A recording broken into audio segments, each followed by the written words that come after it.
بسم اللہ الرحمن الرحیم۔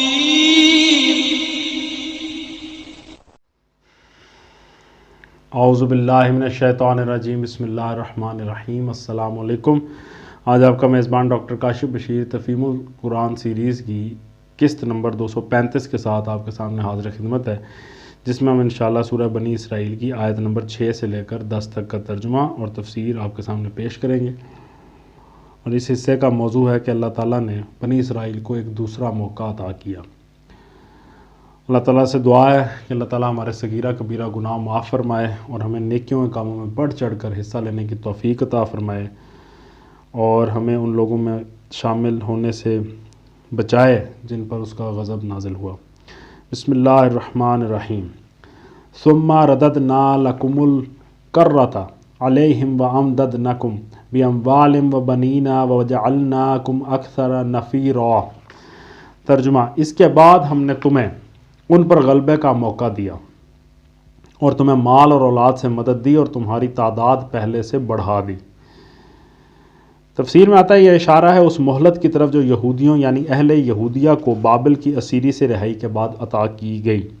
جہاں تک سامریہ اور اسرائیل کے لوگوں کا تعلق ہے، وہ تو اخلاقی و اعتقادی زوال کی پستیوں میں گرنے کے بعد پھر نہ اٹھے، مگر یہودیہ کے باشندوں میں ایک بقیہ ایسا موجود تھا جو خیر پر قائم اور خیر کی دعوت دینے والا تھا۔ اس نے ان لوگوں میں بھی اصلاح کا کام جاری رکھا جو یہودیہ میں بچے کچھے رہ گئے تھے، اور ان لوگوں کو بھی توبہ و انابت کی ترغیب دی جو بابل اور دوسرے علاقوں میں جلا وطن کر دیے گئے تھے۔ آخر کار رحمت الہی ان کی مددگار ہوئی، بابل کی سلطنت کو زوال ہوا، اور سن 539 قبل مسیح میں ایرانی فاتح سائرس یعنی خورس یا خسرو نے بابل کو فتح کیا، اور اس کے دوسرے ہی سال اس نے فرمان جاری کر دیا کہ بنی اسرائیل کو اپنے وطن واپس جانے اور وہاں دوبارہ آباد ہونے کی عام اجازت ہے۔ چنانچہ اس کے بعد یہودیوں کے قافلے پر قافلے یہودیہ کی طرف جانے شروع ہو گئے، جن کا سلسلہ مدتوں جاری رہا۔ سائرس نے یہودیوں کو ہیکل سلیمانی کی دوبارہ تعمیر کی اجازت بھی دے دی، مگر ایک عرصے تک ہمسایہ قومیں جو اس علاقے میں آباد ہو گئی تھیں مزاحمت کرتی رہیں۔ آخر داریوس یعنی دارا اول نے 522 قبل مسیح میں یہودیہ کے آخری بادشاہ کے پوتے زروف بابل کو یہودیہ کا گورنر مقرر کیا، اور اس پہ حجی نبی، زکریا نبی اور سردار کاہن یشوع کی نگرانی میں ہیکل مقدس نئے سرے سے تعمیر کیا۔ پھر 458 قبل مسیح میں ایک جلا وطن گروہ کے ساتھ حضرت عزیر یا عزرا یہودیہ پہنچے، اور شاہ ایران ارتخششتا یا ارٹاکسرسیز یا اردشیر نے ایک فرمان کی روح سے ان کو مجاز کیا کہ تو اپنے خدا کی اس دانش کے مطابق جو تجھ کو عنایت ہوئی حاکموں اور قاضیوں کو مقرر کر، تاکہ دریا پار کے سب لوگوں کا جو تیرے خدا کی شریعت کو جانتے ہیں انصاف کریں، اور تم اس کو جو نہ جانتا ہو سکھاؤ، اور جو کوئی تیرے خدا کی شریعت پر اور بادشاہ کے فرمان پر عمل نہ کرے اس کو بلا توقف قانونی سزا دی جائے، خواہ موت ہو یا جلا وطنی یا مال کی ضبطی یا قید۔ ریفرنس ہے عزرا باب نمبر 8 آیت 25 سے 26۔ اس فرمان سے فائدہ اٹھا کر حضرت عزیر نے دین موسوی کی تجدید کا بہت بڑا کام سر انجام دیا۔ انہوں نے یہودی قوم کے تمام اہل خیر و صلاح کو ہر طرف سے جمع کر کے ایک مضبوط نظام قائم کیا، بائبل کی کتب خمسہ کو جن میں تورات تھی مرتب کر کے شائع کیا، یہودیوں کی دینی تعلیم کا انتظام کیا، قوانین شریعت کو نافذ کر کے ان اعتقادی اور اخلاقی برائیوں کو دور کرنا شروع کیا جو بنی اسرائیل کے اندر غیر قوموں کے اثر سے گھس آئی تھیں۔ ان تمام مشرک عورتوں کو طلاق دلوائی جن سے یہودیوں نے بیاہ کر رکھے تھے، اور بنی اسرائیل سے عصر نو خدا کی بندگی اور اس کے آئین کی پیروی کا میثاق لیا۔ 445 قبل مسیح میں نہمیہ کے ذریعے زیر قیادت ایک اور جلا وطن گروہ یہودیہ واپس آیا، اور شاہ ایران نے نہمیہ کو یروشلم کا حاکم مقرر کر کے اس امر کی اجازت دی کہ وہ اس کی شہر پناہ تعمیر کرے۔ اس طرح 150 سال بعد بیت المقدس پھر سے آباد ہوا اور یہودی مذہب و تہذیب کا مرکز بن گیا، مگر شمالی فلسطین اور سامریہ کے اسرائیلیوں نے حضرت عزیر کی اصلاح و تجدید سے کوئی فائدہ نہ اٹھایا، بلکہ بیت المقدس کے مقابلے میں اپنا ایک مذہبی مرکز کوہ جرزیم پر تعمیر کر کے اس کو قبلہ اہل کتاب بنانے کی کوشش کی۔ اس طرح یہودیوں اور سامریوں کے درمیان بہت اور زیادہ بڑھ گیا۔ ایرانی سلطنت کے زوال اور سکندر اعظم کی فتوحات اور پھر یونانیوں کے عروج سے یہودیوں کو کچھ مدت کے لیے ایک سخت دھکا لگا۔ سکندر کی وفات کے بعد اس کی سلطنت جن 3 سلطنتوں میں تقسیم ہوئی، ان میں سے شام کا علاقہ اس سلوکی سلطنت کے حصے میں آیا جس کا پایہ تخت انطاکیہ تھا، اور اس کے فرما روا اینٹیوکس ثالث نے سن 198 قبل مسیح میں فلسطین پر قبضہ کر لیا۔ یہ یونان فاتح جو ذہباً مشرق اور اخلاقاً اباحیت پسند تھے، یہودی مذہب و تہذیب کو سخت ناگوار محسوس کرتے تھے، انہوں نے اس سے مقابلے میں سیاسی اور معاشی دباؤ سے یونانی تہذیب کو فروغ دینا شروع کیا، اور خود یہودیوں میں سے ایک اچھا خاصا عنصر ان کا اعلی کار بن گیا۔ اس خارجی مداخلت نے یہودی قوم میں تفرقہ ڈال دیا۔ ایک گروہ نے یونانی لباس، یونانی زبان، یونانی طرز معاشرت اور یونانی کھیلوں کو اپنا لیا، اور دوسرا گروہ اپنی تہذیب پر سختی کے ساتھ قائم رہا۔ سن 175 قبل مسیح میں انٹیوکس چہارم، جس کا لقب ایپیفائس یعنی مظہر خدا تھا، جب تخت نشین ہوا تو اس نے پوری جابرانہ طاقت سے کام لے کر یہودی مذہب و تہذیب کی بیخ کرنی چاہی۔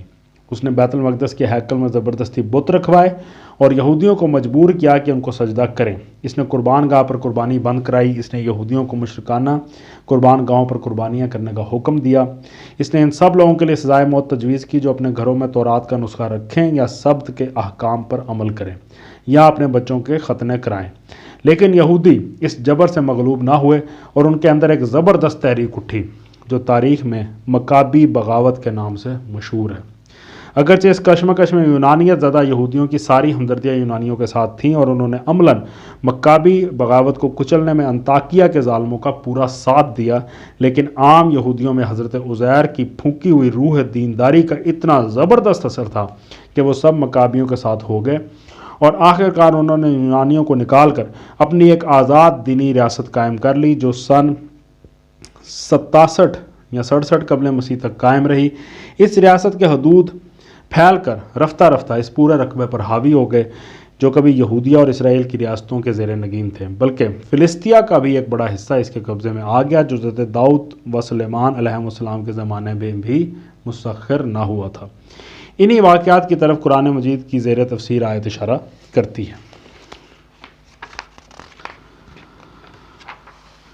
ان احسنتم لانفسکم وان اسأتم فلہا فاذا جاء وعد الآخرۃ لیسوء وجوہکم ولیدخلوا المسجد کما دخلوہ اول مرۃ ولیتبروا ما علوا تتبیرا۔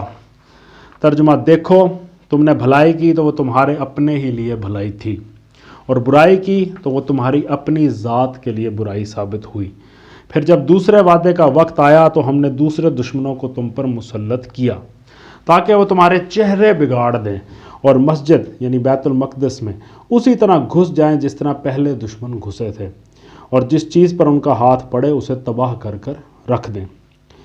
تفسیر میں آتا ہے اس دوسرے فساد اور اس کی سزا کا تاریخی پس منظر کچھ یوں ہے کہ مکابیوں کی تحریک جس اخلاقی و دینی روح کے ساتھ اٹھی تھی وہ بتدریج فنا ہوتی چلی گئی اور اس کی جگہ خالص دنیا پرستی اور بے روح ظاہرداری نے لے لی۔ آخرکار ان کے درمیان پھوٹ پڑ گئی اور انہوں نے خود رومی فاتح پومپی کو فلسطین آنے کی دعوت دی۔ چنانچہ پومپی سن 63 قبل مسیح میں اس ملک کی طرف متوجہ ہوا اور اس نے بیت المقدس پر قبضہ کر کے یہودیوں کی آزادی کا خاتمہ کر دیا۔ لیکن رومی فاتحین کی یہ مستقل پالیسی تھی کہ وہ مفتوح علاقوں پر براہ راست اپنا نظم و نسق قائم کرنے کی بنسبت مقامی حکمرانوں کے ذریعے سے بالواسطہ اپنا کام نکلوانا زیادہ پسند کرتے تھے۔ اس لیے انہوں نے فلسطین میں اپنے زیر سایہ ایک ویسی ریاست قائم کر دی جو دیسی تھی اور جو بالآخر سن 40 قبل مسیح میں ایک ہوشیار یہودی ہیرود نامی کے قبضے میں آئی۔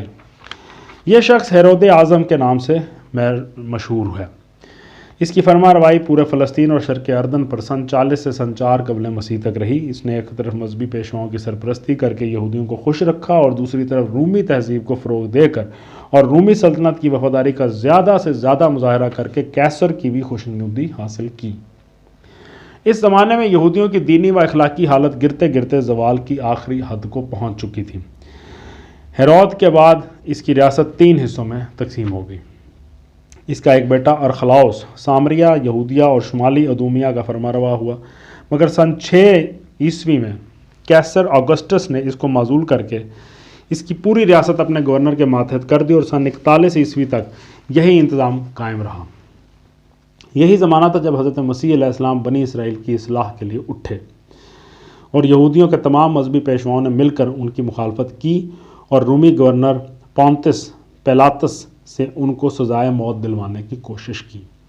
ہیرود کا دوسرا بیٹا ہیرود اینٹیپاس شمالی فلسطین کے علاقے گلیل اور شرق اردن کا مالک ہوا، اور یہی وہ شخص ہے جس نے ایک رقاصہ کی فرمائش پر حضرت یحییٰ علیہ السلام کا سر قلم کر کے اس کی نظر کیا۔ اس کا تیسرا بیٹا فلپ کوہ ہرمون سے دریائے یرموک تک کے علاقے کا مالک ہوا، اور یہ اپنے باپ اور بھائیوں سے بھی بڑھ کر رومی و یونانی تہذیب میں غرق تھا۔ اس کے علاقے میں کسی کلمہ خیر کے پنپنے کی اتنی گنجائش بھی نہ تھی جتنی فلسطین کے دوسرے علاقوں میں تھی۔ سن 41 عیسوی میں ہیرود اعظم کے پوتے ہیرود اگرپا کو رومیوں نے ان تمام علاقوں کا فرمانروا بنا دیا جن پر ہیرود اعظم اپنے زمانے میں حکمران تھا۔ اس شخص نے برسر اقتدار آنے کے بعد مسیح علیہ السلام کے پیرووں پر ظلم کی انتہا کر دی، اور اپنا پورا زور خدا ترسی و اصلاح اخلاق کی اس تحریک کو کچلنے میں صرف کر ڈالا جو حواریوں کی رہنمائی میں چل رہی تھی۔ اس دور میں عام یہودیوں اور ان کے مذہبی پیشواؤں کی جو حالت تھی اس کا صحیح اندازہ کرنے کے لیے ان تنقیدوں کا مطالعہ کرنا چاہیے جو مسیح علیہ السلام نے اپنے خطبوں میں ان پر کی ہیں۔ یہ سب خطبے اناجیل اربعہ میں موجود ہیں۔ پھر اس کا اندازہ کرنے کے لیے یہ امر کافی ہے کہ اس قوم کی آنکھوں کے سامنے حضرت یحییٰ علیہ السلام جیسے پاکیزہ انسان کا سر قلم کیا گیا، مگر ایک آواز بھی اس ظلم عظیم کے خلاف نہ اٹھی، اور پوری قوم کے مذہبی پیشواؤں نے مسیح علیہ السلام کے لیے سزائے موت کا مطالبہ کیا، مگر تھوڑے سے راست باز انسانوں کے سوا کوئی نہ تھا جو اس بدبختی پر ماتم کرتا۔ حد یہ ہے کہ جب پونتس پیلاطس نے ان شامت زدہ لوگوں سے پوچھا کہ آج تمہاری عید کا دن ہے اور قاعدے کے مطابق میں سزائے موت کے مستحق مجرموں میں سے ایک کو چھوڑ دینے کا مجاز ہوں، بتاؤ یسوع کو چھوڑوں یا برابا ڈاکو؟ تو ان کے پورے مجمع نے بیک آواز ہو کر کہا کہ برابا کو چھوڑ دے۔ یہ گویا اللہ تعالیٰ کی طرف سے آخری حجت تھی جو اس قوم پر قائم کی گئی۔ اس پر تھوڑا زمانہ ہی گزرا تھا کہ یہودیوں اور رومیوں کے درمیان سخت کشمکش شروع ہو گئی، اور سن 64 اور سن 66 کے عیسوی کے درمیان یہودیوں نے کھلی بغاوت کر دی۔ ہیرود اگرپا آسانی اور رومی پروکیوریٹر فلورس دونوں اس بغاوت کو فروغ کرنے میں ناکام رہے۔ آخرکار رومی سلطنت نے ایک سخت فوجی کارروائی سے اس بغاوت کو کچل ڈالا، اور سن 70 عیسوی میں ٹیٹوس نے بزور شمشیر یروشلم کو فتح کر لیا۔ اس موقع پر قتل عام میں 1,33,000 آدمی مارے گئے، 67,000 آدمی گرفتار کر کے غلام بنائے گئے، ہزارہ آدمی پکڑ کر مصری کانوں میں کام کرنے کے لیے بھیج دیے گئے، ہزاروں آدمیوں کو پکڑ کر مختلف شہروں میں بھیجا گیا تاکہ ایمفی تھیٹروں اور کلوسیموں میں ان کو جنگلی جانوروں سے پھڑوانے یا شمشیر زنوں کا کھیل کا تختہ مشق بننے کے لیے استعمال کیا جائے۔ تمام دراز قامت اور حسین لڑکیاں فاتحین کے لیے چن لی گئیں، اور یروشلم کے شہر اور ہیکل کو مسمار کر کے پیوند خاک کر دیا گیا۔ اس کے بعد فلسطین سے یہودی اثر و اقتدار ایسا مٹا کہ 2000 برس تک اس کو پھر سر اٹھانے کا موقع نہ ملا، اور یروشلم کا ہیکل مقدس پھر کبھی تعمیر نہ ہو سکا۔ بعد میں کیسر ہیڈریان نے اس شہر کو دوبارہ آباد کیا، مگر اب اس کا نام ایلیا تھا، اور اس میں مدتہائے دراز تک یہودیوں کو داخل ہونے کی اجازت نہ تھی۔ یہ تھی وہ سزا جو بنی اسرائیل کو دوسرے فساد عظیم کی پاداش میں ملی۔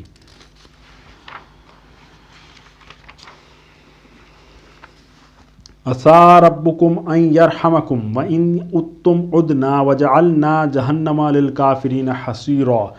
ترجمہ: ہو سکتا ہے کہ اب تمہارا رب تم پر رحم کرے، لیکن اگر تم نے پھر اپنی سابق روش کا اعادہ کیا تو ہم بھی پھر اپنی سزا کا اعادہ کریں گے، اور کافر نعمت لوگوں کے لیے ہم نے جہنم کو قید خانہ بنا رکھا ہے۔ تفسیر میں آتا ہے اس سے یہ شبہ نہ ہونا چاہیے کہ اس پوری تقریر کے مخاطب بنی اسرائیل ہیں۔ یہ بہت اہم بات ہے۔ مخاطب تو کفار مکہ ہی ہیں، مگر چونکہ ان کو متنبع کرنے کے لیے یہاں بنی اسرائیل کی تاریخ کے چند عبرت ناک شواہد پیش کیے گئے تھے، اس لیے بطور ایک جملہ مترجہ کہ یہ فقرہ بنی اسرائیل کو خطاب کر کے فرما دیا گیا تاکہ ان اصلاحی تقریروں کے لیے تمہید کا کام دے جن کی نوبت ایک ہی سال بعد مدینے میں آنے والی تھی۔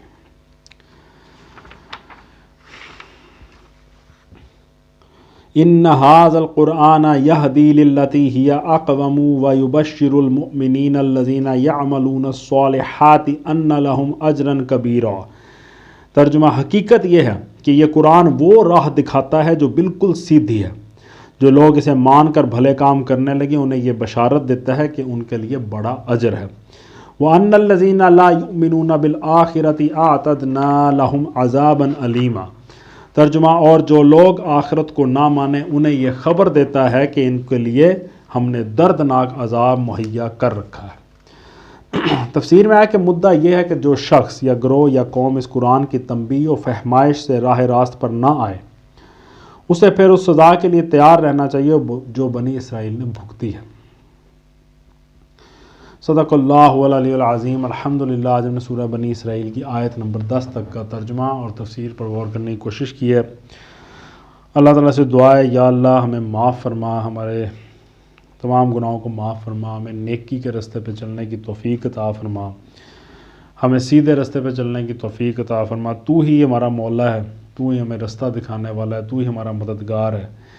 یا اللہ ہمیں شیطان کے، اپنے نفس کے، برے لوگوں کے شر سے محفوظ فرما اور ہمیں اپنے ان بندوں میں شامل فرما جن پر تیرا انعام نازل ہوا، نہ کہ ان بندوں پر میں شامل فرما جن پر تیرا غضب نازل ہوا۔ انہی دعاؤں کے ساتھ آپ سے اجازت چاہیں گے۔ اپنا بہت خیال رکھیں۔ آپ لوگوں کا بہت بہت شکریہ۔ اللہ حافظ۔